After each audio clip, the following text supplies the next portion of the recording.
8 Ways to Sell Your Home, Part 1. Hi, my name is Angela Tolar, and these are the 8 ways that you can sell your home, whether you're doing it as a for sale by owner or you're working with a qualified real estate agent. If this information is helpful, please like and subscribe to my YouTube channel down below. Now, let's get started.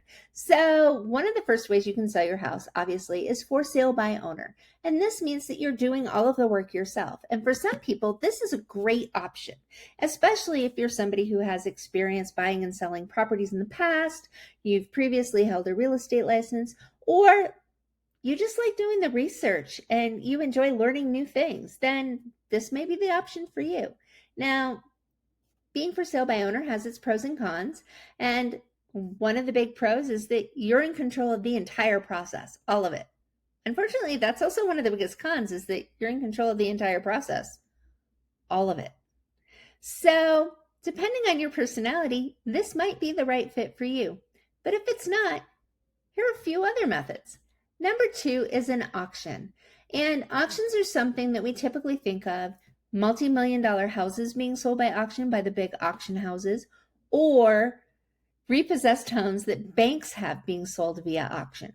But the reality is, you don't have to be one of those two groups to take advantage of selling your home via auction, especially with all of the new online tools. So you could be for sale by owner and sell your house via auction, or you could be working with a qualified real estate agent to sell your house using an auction method. After that, we have iBuyers. Now, iBuyers are a special category of investors. They're corporate investors. So these are large corporations that hold huge portfolios of homes and buy homes to increase their portfolio size, profitability, and whatnot. And the strategies they use may depend on what their goals are. Just like regular investors, corporate investors may decide that they're buying for the purpose of renting. They may decide that they're holding and waiting for the market to go up a little more, and then they're going to unload the properties. Or they may decide that they're going to wholesale these properties to a smaller group for more money to make a profit that way. Next up, we have investors. And investors are also known as is buyers. Typically, these investors are coming in and they're hoping to get a home that has not necessarily been kept up to date or loved the whole time, and it needs a little TLC, whether that's bringing it to current codes and updating the kitchen to the newest trends, or perhaps it's doing neglected maintenance. But either way, what they're looking for is a home that needs some TLC.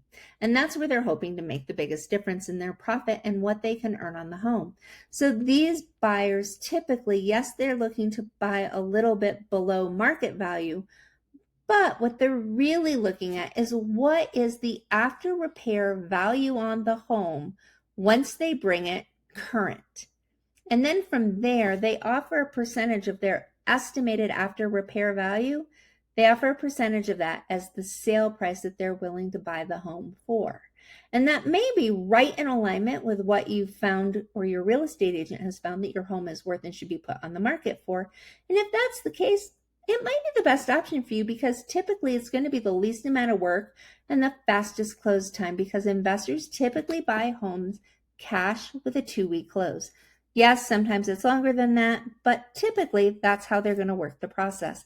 The other nice benefit to working with an investor is typically they don't care what you leave behind in a house, because they're going to be bringing a dumpster in to strip stuff out of the home.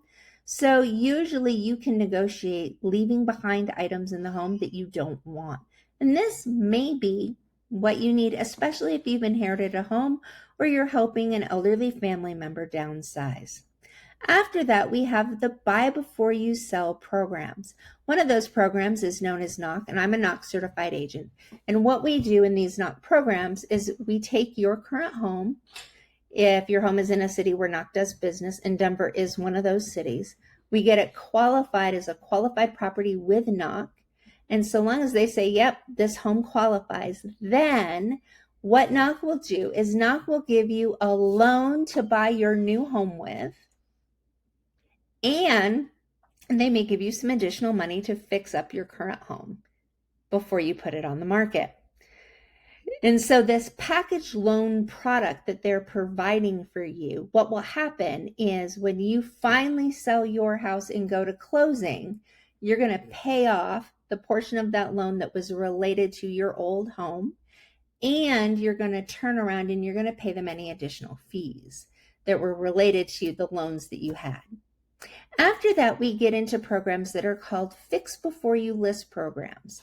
So they're not as robust as a NOC program, but they're a similar idea. And the idea is you get a loan from a qualified lender that works with these programs to fix your home before you put it on the market.